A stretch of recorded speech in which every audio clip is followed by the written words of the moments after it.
Bienvenue à vous, chers découvreurs de la langue française. Nous sommes maintenant à l'épisode numéro 3 sur 4 consacré à la grande couturière française Madeleine Vionnet, qui a eu une vie vraiment intéressante, un travail qui mérite d'être découvert ou redécouvert, et cela justifie donc nos 4 épisodes. Alors là, on est au 3e et je vais vous faire donc un résumé. Donc en fait, dans le premier épisode, on a vu un petit peu son enfance, ses débuts comme apprentie, les drames de sa vie. Nous avons vu également quand elle est partie en Angleterre, où elle a tissé un lien assez amical et professionnelle avec une créatrice britannique, Kate Riley, qui lui a donné sa chance et qui a été un peu son mentor anglais, et où elle a eu également en Angleterre, elle a eu l'occasion donc de rencontrer Isadora Duncan, une très grande danseuse qui prenait la liberté de mouvement. Et on a bien vu que Madeleine Vionnet était très intéressée par tout ce qui est fluidité, le fait que le vêtement doit permettre en fait d'habiller la personne sans la contraindre, sans contraindre ses vêtements. Et puis on a vu son retour en France également lorsqu'elle a décidé de revenir dans la haute couture en travaillant avec Calo Seur et Jacques Doucet. Et finalement, elle s'est lancée à 36 ans en ouvrant sa propre maison, 2 ans avant la Première Guerre mondiale. Et pour rester fidèle à une ligne qu'elle a toujours eue tout au long de sa vie, lorsqu'il y a un conflit mondial, elle ne voit pas vraiment l'intérêt d'ouvrir une boutique de luxe. Donc, elle décide de fermer pour retourner faire des études, donc des études sur les statues de l'Antiquité au Vatican. Elle va étudier donc le drapé. Et on avait vu également dans le précédent épisode que ce qui l'intéressait, effectivement, c'était d'étudier le tombé du tissu et qu'elle avait notamment développé sa technique de la coupe en biais. Donc je vous invite à aller revoir le 2e épisode si vous avez oublié ou si vous ne l'avez pas encore vu, et puis donc de voir également le premier si vous arrivez là sur le 3e, parce que je voulais aussi vous remercier. Nous sommes de plus en plus nombreux sur la chaîne YouTube, donc merci beaucoup, et n'hésitez pas, donc si vous n'êtes pas encore abonné, abonnez-vous, laissez un petit commentaire si le podcast vous plaît, et puis également un petit pouce. Voilà, je vous remercie beaucoup. Et je propose qu'on parte découvrir la suite en fait des aventures de Madeleine Vionnet, sachant que là on arrive sur des choses assez intéressantes. Et écoutez, je vous laisse découvrir, et puis si vous êtes impatient, n'oubliez pas, il y a les chapitres. Merci. La réouverture de la maison Vionnet et renouveau. Alors, Madeleine ne va réouvrir sa maison qu'à la fin de la guerre, en 1918, et elle aura tout de suite, suite à ses études, la volonté d'avoir un style qui sera énormément plus radical, suite, comme je vous ai dit, à ses études et aussi à son introspection, encore moins d'ornements ni de broderie, encore plus d'importance pour la coupe du tissu, encore plus de recherche sur le tombé, encore plus de fluidité dans les modèles, et des créations qui sont complètement minimalistes. Et également sur l'aspect, sur le volet donc social, avec ses ouvrières, elle va tout de suite créer un réfectoire et une crèche, donc une cantine pour les salariés et une crèche pour que les enfants soient à proximité des ouvrières et que celles-ci ne s'inquiètent pas. Elle va mettre à leur disposition un médecin, un dentiste à demeure, donc dans son entreprise. Comme ça, elles n'ont pas besoin d'aller très loin pour consulter le médecin, le dentiste, et elle va leur offrir des vacances, donc comme je vous ai dit, bien avant 1936 et les premiers congés payés. Pour elle, c'est une façon de travailler en bonne intelligence et de remercier ses salariés. Il y a vraiment une ambiance chaleureuse lorsque la maison rouvre. Il y a des photos qui montrent des fêtes et des célébrations assez fréquentes. Par exemple, on fêtait les Catherinettes et on fêtait aussi le succès de la maison. Les Catherinettes, vous savez, c'est quand les jeunes femmes ont 25 ans et qu'elles ne sont toujours pas mariées. Elles devaient porter des chapeaux extravagants. Je ne sais pas si ça continue d'être fêté de nos jours. En tout cas, il y a une dizaine d'années, je sais que ça se fêtait encore. Et chez Madeleine Vionnet, on fêtait ce genre d'événement avec beaucoup de joie et c'est documenté en photo.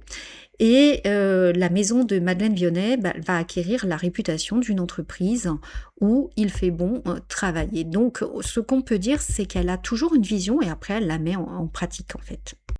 Des créations qui sont en harmonie avec l'époque, et c'est l'époque des années folles. Alors, pendant la guerre, donc on est sur la Première Guerre mondiale, la guerre de 14-18, les femmes ont dû remplacer les hommes, elles ont acquis de l'indépendance, elles ont dû travailler pour remplacer les hommes, et maintenant, c'est un peu douloureux parce que les hommes veulent qu'elles rentrent au foyer, qu'elle se comporte comme avant en femme soumise, mais toutes les femmes n'acceptent pas ça. Les femmes se mettent même au sport, notamment au golf, dans les classes aisées. C'est un sport qui a un énorme succès aussi bien chez les hommes que chez les femmes.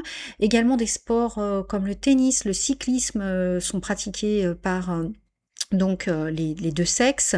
Le jazz, c'est une nouvelle musique qui devient à la mode. Et il y a le fameux style flapper qui vient de naître aux États-Unis. Alors une flapper, c'est une jeune femme adulte qui travaille, qui est indépendante, qui est joyeuse, qui a des aspirations égalitaires, qui veut voter, qui veut sortir, qui veut vivre comme elle l'entend, qui veut s'amuser. Et c'est des garçons qui portent la coupe au carré, courte, qui aiment les robes également courtes aux genoux, qui aiment les vêtements faciles à enfiler et à enlever, qui les laissent libres de leurs mouvements pour danser, conduire, faire tout ce qu'elles veulent. Et forcément, ces aspirations, Madeleine, elle est complètement d'accord avec ce que veulent ces jeunes femmes, donc ces flappeurs, ces garçons. Et sa mode va bien sûr trouver un écho auprès de ces femmes qui veulent vraiment être indépendantes. Et les collections de Madeleine Vionnet, justement, associent fluidité, elles associent mouvement, fluidité, liberté, et ça répond aux nouvelles aspirations des femmes en matière d'habillement et de mode. Il faut savoir aussi qu'à cette époque-là, le style de l'époque, c'est on recherche une silhouette androgyne, donc on cherche pas à mettre en avant un décolleté. Et c'est vrai que c'est les créations plutôt fluides qui épousent le corps naturel, c'est mieux que quelque chose qu'un corset qui va sculpter le corps et le comprimer. Et elle va s'inspirer aussi de la légèreté, de l'envie de liberté, en créant des robes de plus en plus légères, donc en travaillant des tissus qui permettent de créer des vêtements de plus en plus légers. Elle est également fortement influencée par le Japon. En 1900, pendant l'exposition universelle, elle avait été fascinée par le kimono, qu'elle avait ensuite pas mal travaillé comme modèle quand elle était chez les Sœurs Callot. Et en fait, à cette période, elle est dans des coupes qui sont structurées, des vêtements enveloppants mais qui ne contraignent pas le corps, des robes qui sont conçues directement à partir du tissu. Elle travaille sur la symétrie, elle développe également tout ce qui va être des décolletés en V, des jupes en spirale, et elle va avoir un style tout de suite là qui va tout de suite être identifiable. Alors côté couleur, c'est des teintes complètement sobres, raffinées, minimalistes, du blanc, de l'ivoire, du noir, du gris, les nuances pastel, du rose poudré en passant par le lilas, le bleu clair, le vert d'eau. Et c'est des couleurs qui vont accentuer la fluidité du tissu et qui vont aussi avoir un rôle dans la manière dont ce tissu capte la lumière. Les couleurs, c'est aussi une recherche qui sont au service de l'accompagnement de la silhouette et donc c'est quelque chose qui est important pour elle, de rester dans cette teinte de couleur. Elle va côté tissu, travailler la crêpe de Chine, le satin, la mousseline et également le taffetas de soie parce que ce sont des tissus qui ont la particularité de s'adapter parfaitement à la coupe en biais et qui épousent le corps. C'est des tissus qui bougent avec le corps, ça donne de la légèreté, de la fluidité aux vêtements. Et donc, Madeleine va vraiment innover, elle va contribuer à la libération du corps des femmes, en faisant ses expérimentations toujours, c'est quelqu'un qui était toujours en recherche, et elle va renouer avec le succès dès qu'elle rouvre son atelier, donc sa maison. Et grâce à ce succès, elle va déménager en 1923 au 50 rue Montaigne, qui est le temple de la haute couture et du luxe parisien. et elle va avoir un atelier qui sera beaucoup plus grand, à la mesure de ses ambitions et de ses orientations. Donc on va voir un petit peu quel était cet atelier. Revenir à Madeleine Vionnet et aux 50 rue Montaigne, qui est donc l'apogée de sa maison. Alors rien que l'adresse de la nouvelle maison de couture, ça témoigne vraiment de sa réussite. C'est une adresse qui symbolise le luxe, c'est un quartier où il y a déjà de nombreux autres couturiers qui s'y sont installés. Et il faut savoir que quand elle va s'y installer, on est en 1923, le mouvement, artistique qui est vraiment en vogue, c'est l'art déco.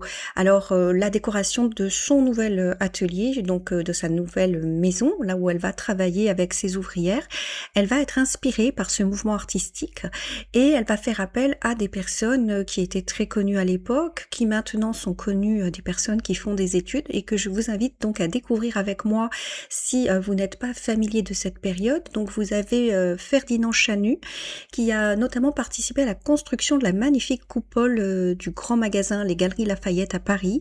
Si vous allez à Paris, je vous invite à aller regarder cette magnifique coupole au dernier étage. C'est un joyau de l'Art Nouveau, hein, pour paraphraser comme Raymond Queneau et son joyau de l'art gothique.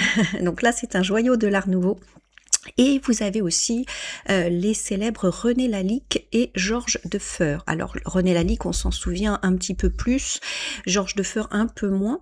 En tout cas, René Lalique et Georges Defeur vont participer à aménager et décorer donc la nouvelle adresse de la maison de Madeleine Vionnet au 50 rue Montaigne. Donc quand je dis maison, c'est pas sa maison personnelle, la maison dans laquelle elle travaille, sa maison de haute couture. Alors pour Georges Defeur, il décorait à l'époque beaucoup d'aéroplanes et il a été conseiller artistique de Madeleine Vionnet. Alors c'est pas le seul conseiller artistique qu'elle aura dans toute sa vie, mais en tout cas il a été assez présent.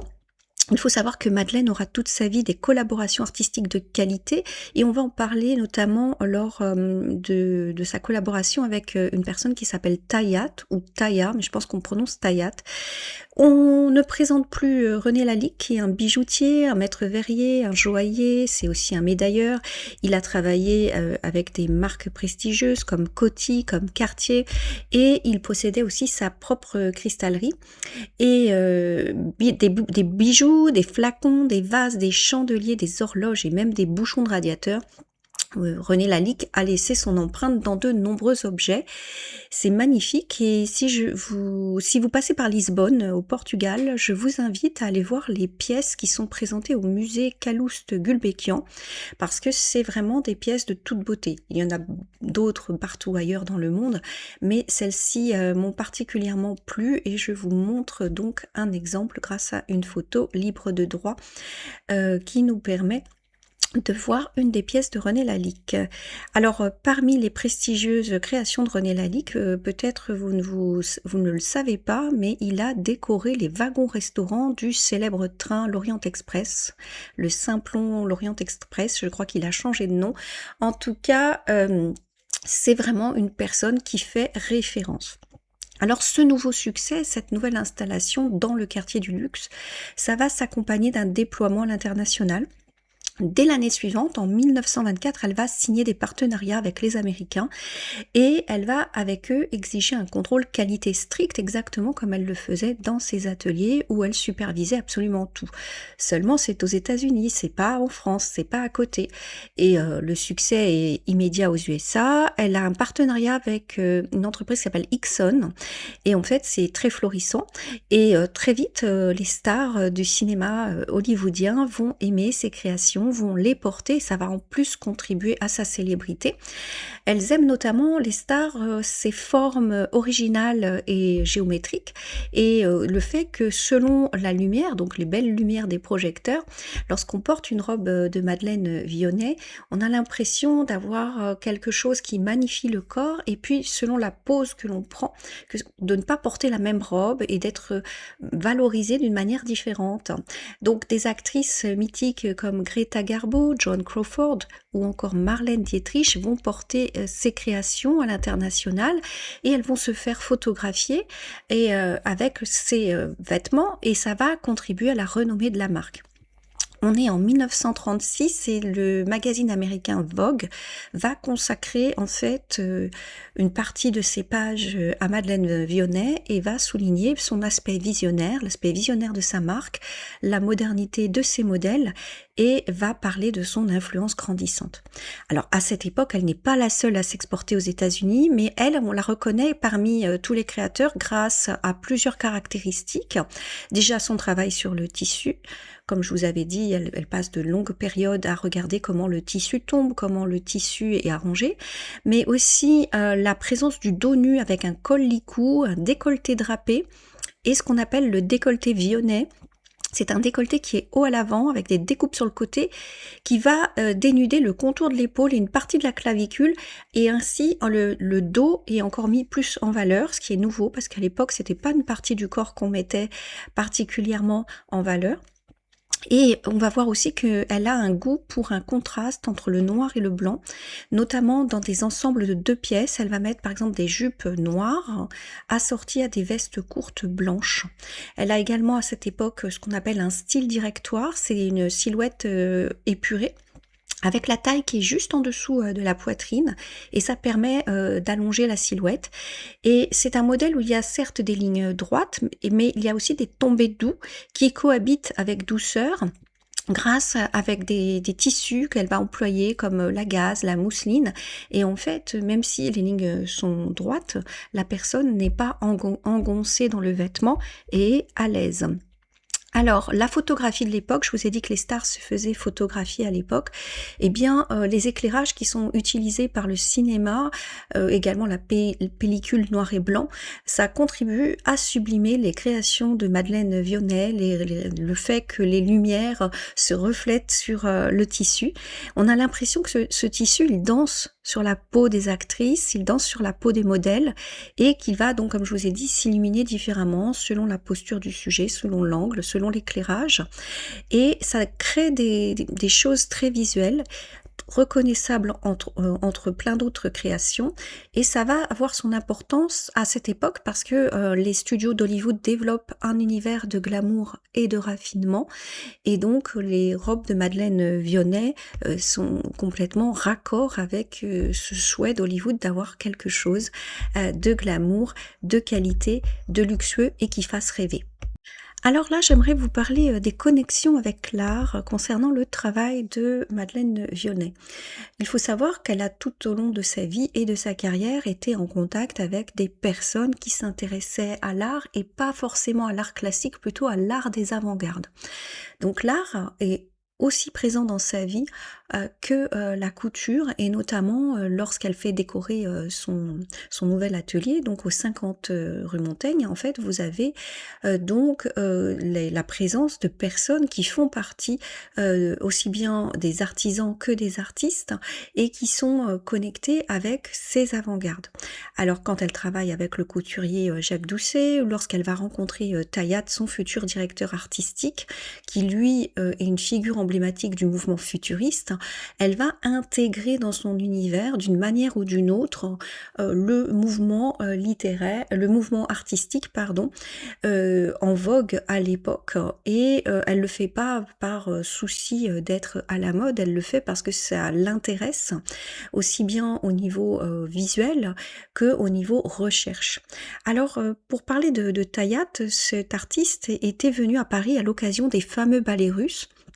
Et ça rappelle la connexion qu'elle avait déjà avec la danse lorsqu'elle avait rencontré Isadora Duncan. Alors lui, il est venu pour assister à ce spectacle, les ballets russes, qui à l'époque a eu énormément de succès. Et il ne sait pas qu'il va avoir bientôt une collaboration très riche avec Madeleine Vionnet. Madeleine, elle a une appétence pour tout ce qui est architecture. Tout au long de sa vie, elle va faire appel à de nombreux architectes d'intérieur. Mais pour elle, son travail, sa création, c'était un objet d'étude qui était en lien avec tout ce qui est architecture, géométrie. Quand elle s'intéresse aux tombées du tissu, aux plis du tissu, au dynamisme du vêtement porté, aux vêtements du corps, en fait, elle s'intéresse aussi à des recherches qui sont communes à des artistes qui se revendiquent des mouvements comme le cubisme, le futurisme ou l'art déco. si on devait la lier au cubisme, ça serait par les plis qui sont dans ses créations et le fait qu'elle étudiait le corps en 3 dimensions. Elle a des robes fluides, mais ces robes, elles sont quand même géométriques. Elles paraissent simples, mais en fait, elles nécessitent une grande technicité et elles jouent sur les volumes, les proportions, afin de valoriser le mouvement. Et en fait, elle a une vision dans la tête qu'elle va matérialiser par une construction très formelle, c'est-à-dire la manière de couper le tissu, la manière ensuite d'assembler des plis, de le faire vivre, et ça va mettre en relation les liens entre le corps et la matière. Alors, je vous ai dit qu'elle va travailler avec quelqu'un qui est une figure importante du mouvement futurisme, mais si on regarde les créations de Madeleine Vionnet, on voit que les créations donc de Madeleine sont fluides, qu'elle met une grande importance à la forme vivante, au dynamisme, au mouvement, et que l'identité visuelle de sa maison, aussi bien le logo que les étiquettes des vêtements, ont été influencés par le mouvement futuriste, puisqu'ils ont été créés par son directeur artistique, donc Tayat, dont j'ai parlé plus précédemment. Et enfin, on va songer à l'art déco, parce qu'elle va reprendre les lignes, les codes, vous voyez, visuels, alors les matières nobles, les lignes épurées, comme la soie, les matières nobles, je pensais à la soie, les lignes épurées, et puis les modèles aussi floraux. Et l'art déco, en fait, c'est quelque chose qui mélange modernité et classicisme. Eh bien, c'est ce que fait Madeleine Vionnet. Si on devait citer un exemple dans lequel elle mélange modernité et vraiment histoire, classicisme, eh bien, vous avez la robe Petits Chevaux, dont on va parler maintenant. Alors, vous savez qu'il lui arrive de faire référence à une période de l'histoire où les habits étaient légers, aériens et pleins de plis, l'Antiquité. Eh bien, cette fois-ci, avec cette robe Petits Chevaux, elle va aller plus loin que l'étude du drapé des statues. Elle va créer une robe qui fait carrément référence aux céramiques grecques et elle va essayer de transposer dans un vêtement la technique et faire référence à ces céramiques grecques qui étaient donc rouges avec des motifs noirs. Donc la robe aux petits chevaux. Et ce lien avec l'art me permet de vous faire la liaison avec le fait qu'elle avait une méthode de travail complètement originale. Vous vous rappelez qu'elle expérimentait directement sur les mannequins. Et en fait, elle ne dessinait pas, elle refusait de passer par l'étape du croquis. Pour elle, le papier, c'était une matière morte, c'était pas une matière vivante. Et elle voulait être en contact avec le vivant immédiatement dès le début du processus de création. Donc au début, comme je vous ai dit, elle expérimentait directement sur le corps des mannequins, mais elle avait des recherches assez poussées, elle avait besoin de temps, et les mannequins, ce sont quand même des êtres vivants qui à un moment ont quand même besoin de manger, de partir, donc elle a besoin d'un outil beaucoup plus permanent, et c'est pourquoi elle va travailler avec des petits mannequins, des sortes de petites poupées d'environ 80 cm de haut, et comme vous pouvez le voir sur cette photo, c'était donc son outil de travail. Et en fait, elle commençait à travailler donc à partir du tissu. Ensuite, elle avait ses petits mannequins. Et son travail de création va donc se dérouler en 3 dimensions, parce que sur le petit mannequin, elle va interroger les mouvements du tissu, du corps, le mannequin était articulé, et elle va s'intéresser aussi aux interactions réciproques entre les mouvements des tissus et les mouvements du corps. Elle donc, comme je vous ai dit, ça c'est vraiment des recherches qui sont aussi intéressantes pour les peintres du cubisme et du futurisme. En fait, pour Madeleine, c'est un dialogue entre le corps et le tissu, entre l'être humain et le vêtement qu'il porte. Et c'est aussi une des raisons pour laquelle le papier n'avait rien à faire là. Pour elle, le papier était trop statique, pas vivant, ça lui semblait hors de propos. Et elle a toujours eu besoin d'une pratique empirique, pragmatique. Alors elle commençait à travailler sur sa poupée, et puis quand le modèle était conçu, elle va le mettre à l'échelle du corps, elle va le mettre à l'échelle du corps humain, et elle va continuer ensuite à le travailler directement sur le corps du modèle, sur le corps de la mannequin vivante. Et on peut dire que à toutes les étapes en fait de création, elle était en contact direct avec le corps, le vivant, avant de finaliser ses créations qui ensuite étaient destinées à des personnes vivantes.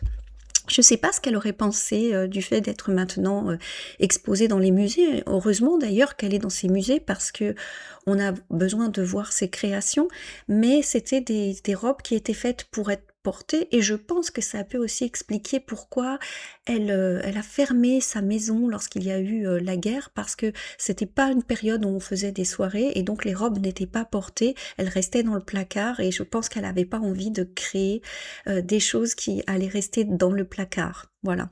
Alors, son travail, générait des œuvres magnifiques, mais il y avait aussi des problèmes de transmission parce que les ouvrières avec qui elle travaillait, bah, d'une part, devaient bien connaître le fonctionnement de Madeleine, elle devait avoir une grande technicité, un grand savoir-faire pour réussir à faire comme elle et d'un côté, c'était difficile, pour les gens qui auraient voulu imiter un modèle de la maison Vionnet, donc ça la protégeait un peu de la contrefaçon.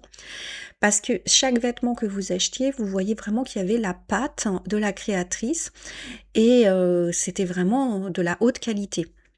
Mais moi je pense, après c'est vraiment personnel, que la difficulté, ça la stimulait. Elle avait en plus une recherche de rigueur et le fait que ce soit difficile à transmettre, peut-être que Madeleine Vionnet voulait transmettre ce qu'elle savait et la coupe en biais et aussi, ses observations sur le tissu, mais je pense qu'elle voulait que les gens, suivent leur propre chemin, leur propre créativité et donc je ne pense pas qu'elle ait songé à totalement transmettre, son savoir-faire. Moi, je pense qu'elle voyait cette période, en tant que grande couturière, une période créative de sa vie comme temporaire qui devait s'achever avec elle.